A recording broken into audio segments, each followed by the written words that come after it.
আজকের রেসিপি বন্ধুরা, নতুন আনাজ আম, এটা মিষ্টি আলু, ঢেঁড়স, চিংড়ি মাছ দিয়ে টক বানানো হবে।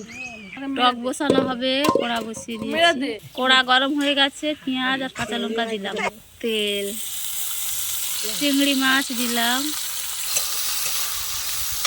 রসুন বাটা দিয়েছি একটু টকের মধ্যে, ভালো করে ভেজে নেবো। ঢেঁড়সটা দিলাম,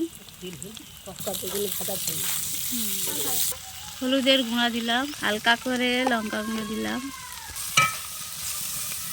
মিষ্টি আলু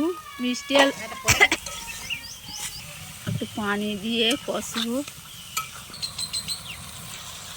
কষানো হয়ে গেছে আলু আর মিষ্টি আলু আর ঢেঁড়স। এবার আম দেবো টকের জন্য, কাঁচা